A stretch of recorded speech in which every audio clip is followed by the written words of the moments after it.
doing great. You may be in a spiritual attack and don't even know it. And that's not okay not to know, because the more you prolong the spiritual attack, the worse it gets. So we must address it today, because what we want to do today is we want to fight. We want to fight. So it's okay to fight. It's okay to fight when it comes down to this particular circumstance, because the way that we fight is not carnal, it's not physical, it's actually spiritual. So, um, and somebody may need to hear this today, you know, for you. And if you're feeling drained or overwhelmed or anything of that sort, this message is for you. That's a spiritual battle. That's a spiritual battle, you know. Yep, that's a spiritual battle. And I'm going to show you guys how to fight spiritually today. I'm going to show you how to fight spiritually today. So stay with me, because in a minute I'm going to show you one mistake that people make, when it comes down to fighting spiritual warfare. So I hope you guys can join me. I hope you guys will chime in and come in and we talk about this topic, because spiritual warfare is very important. Spiritual warfare is something that, we all face, honestly, we all face. We all face these things. And the enemy, he doesn't want me to talk about this. The enemy, he doesn't want me to um, let you guys know, what to do in regarding to spiritual warfare. He doesn't want me to tell you that he's very upset about you learning how to fight battles. He's very upset about that.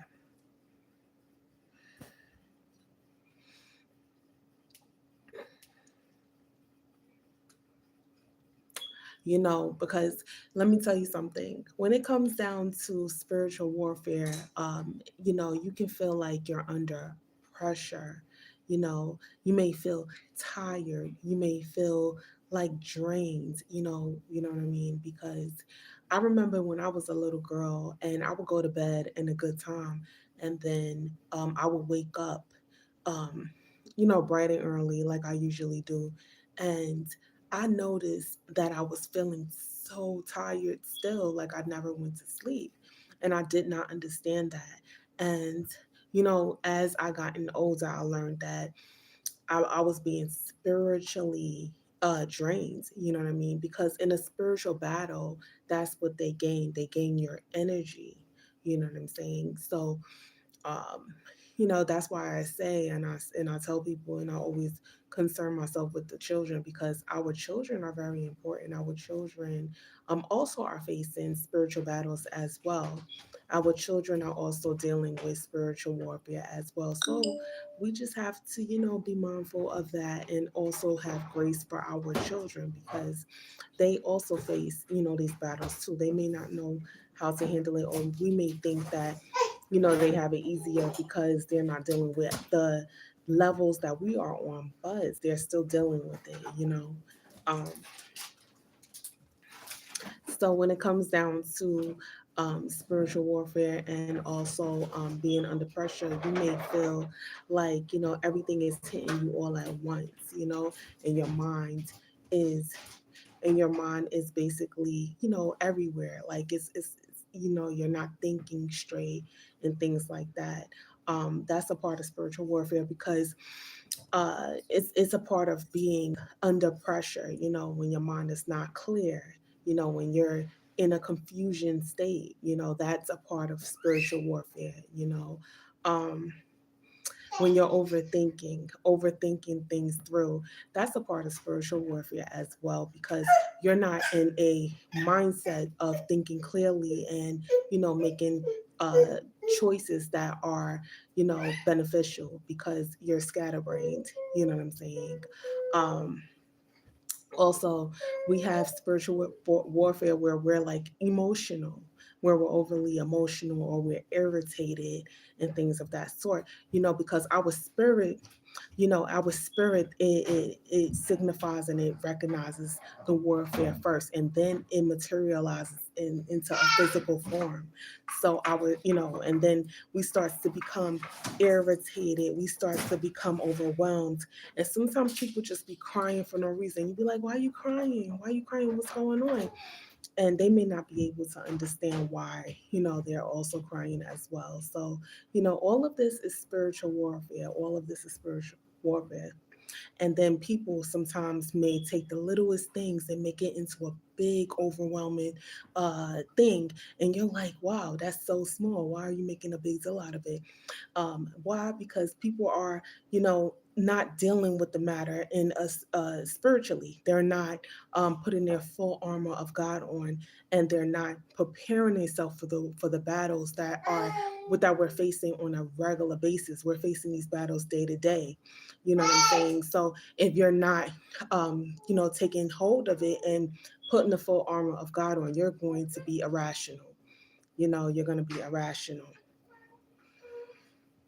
because spiritual battle, it disturbs your peace, and this is the reason why people act this way, because spiritual battles disturb your peace.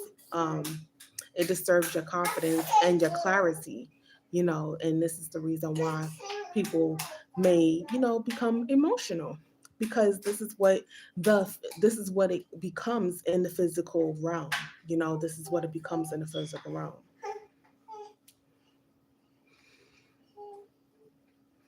And so Second Corinthians says, take your thoughts captive. We should be taking our thoughts captive because we don't want to um we don't tell to come and get the baby. Tell Naomi to come and get the baby for me, please. Because she's louder than me. She talks louder than me. I can't compete with her. I can't compete with that baby.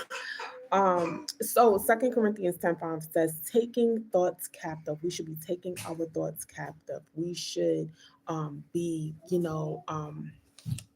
making sure that the thoughts that we are thinking, we are, you know, casting them down if they're not of God. See, this is what I'm saying. Come and get her. I don't know why, she's here. She's supposed to be there, but she's here. Um, yes, as I'm saying, be careful, please. Be careful. All right. So as I'm saying, we should be taking our thoughts captive, because what happens is that when we're having negative thoughts, when we're having, thoughts that are not of God, because, they do come, all of our thoughts are not our own. And so when we take them captive, we are arresting them. We're casting them out. We're resisting. We're like, we're basically like, just not accepting the negative, and that's what that is. Um okay, I'm being distracted today, huh? And then close the door, okay? Thank you.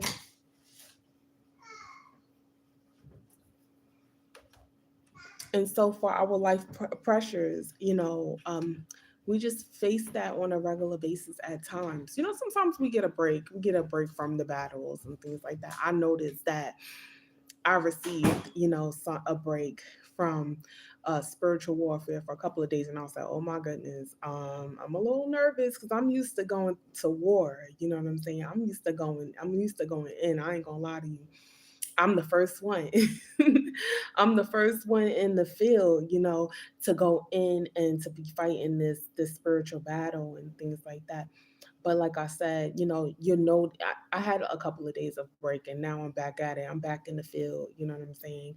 And the thing is that with this spiritual battle, you're facing problem after problem. It's like a nonstop situation. Hi, how you doing? How you doing, Earl? Um, um, being home, being home with my children. That's what it is. So yeah, and so, I'm used to just being in the field, but this is what happens. It happens, things happen one after another, like nonstop. You know what I'm saying? And then you wonder how you can take care. Okay, I will, Clips. I will. Nice meeting you. So yeah, so the thing is that when you're in spiritual warfare, there will be times that you're just dealing with things like one after another, and you're just like, oh my goodness, this is, what's going on, you know what I'm saying? And you wonder ring how to deal with the matters, you know what I'm saying? You wondering how to deal with matters like that. And there's ways to fight battles. It's not physical, like, and like I said, I go to war all the time. You know what I'm saying? I had to go to war today. I had to handle some situations today, but I go to war all the time. And the way that we fight our battles is through prayer. The way that we fight our battles is through prayer. That's the first and foremost. You speak to the Most High God. You have direct connection with Him. Always invite Him into the battle. Because He has the strength. He has all the power that we need, in regarding to fighting our battles and stuff like that. Putting on the full armor of God, the breastplate of righteousness, just making sure that we're guarded, making sure that we're guarded up, so that we can face these matters that are at hand, because things are going to come and you're going to be, it can be devastating, it can be heartbreaking, it can be, just a surprise attack and everything like that. But then it's like, you want to be prepared, though, you know what I'm saying? And as I told my husband today, I told him that my daughter, she stay ready so she don't have to get ready, because my girl is, doing her thing. I'm so proud of her. And that's the same way we need to be as well. We need to stay ready when it comes down to spiritual warfare. It's going to come out of nowhere at times. It's not going to be you're not going to be have time at times to be prepared. You know what I'm saying? You're not going to have time to be prepared at times. And the scriptures tells us in Second Timothy 1:7, God has not given us the spirit of fear, because there will be times when things will happen and you will become fearful.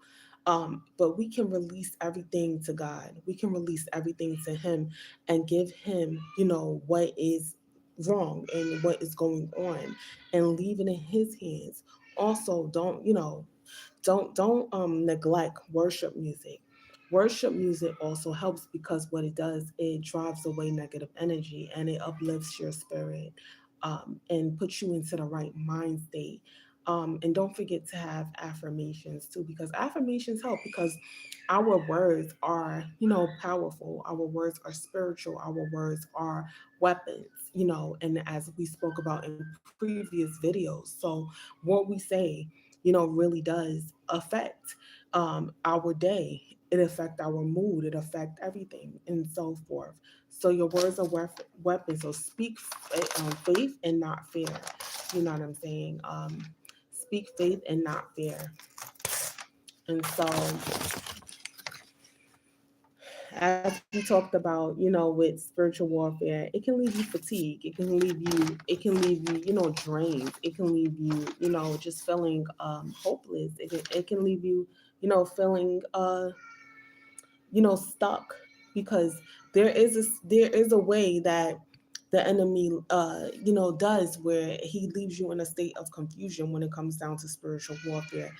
He leaves you stuck, and he pulls you into so many directions and stuff like that. And he does that because he doesn't want you to elevate.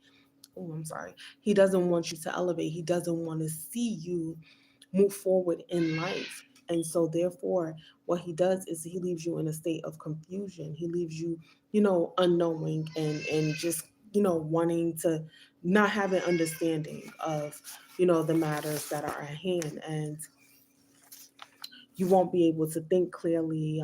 You'll always doubt your decisions and things like that, or whatever have you. You don't have confidence, you know, and things of that sort. So you're unable to move forward in life and things like that. And this is what spiritual warfare is. But the way that you combat that is by praying, is by reading the word, is by listening to spiritual music, or music of God, is by having affirmations. You know what I'm saying? And then guarding your mind, because you don't want to have different you don't want to have like different uh things around you that's negative. You know what I'm saying? You want to have positivity, in your life, and you want to, so that you can be on a more positive level and think more positively. You know what I'm saying? When it comes down to the matter, because you want your mind to be in a better direction than what it is. Because like I said, when you are in spiritual warfare, it can become devastating, but you can turn that around by putting things around you that are positive, like just listening to positive things, you know listening to positive music, listening to positive scriptures, or not scriptures per se. I'm not trying to say scriptures, but like sermons or whatever. Something that will uplift your spirit. You know what I'm saying? And so forth. And this is how you fight the battle. This is how you fight the battle. It's like I was going to say easy peasy lemon squeezy, but I'm not gonna say I'm not gonna say all of that, because when you're actually when it hits, sometimes when the battle hits, it's like, whoa, woo, you know what I'm saying? Then you gotta collect yourself, you know what I'm saying? And then starts to to call on the Most High, because He's the only one that's going to keep you in perfect peace, because you can have peace in the storm. You know what I mean? You can have peace, you can have direction in the storm, when everybody is going to in chaos, when everybody is flying off the windmill or whatever. You will be clear minded in a better direction and all of that. So with that being said, that is the message for today. I pray you guys get it. I pray that you guys have a blessed and prosperous night. Thank you so much, and God bless you. Take care, guys. Bye bye.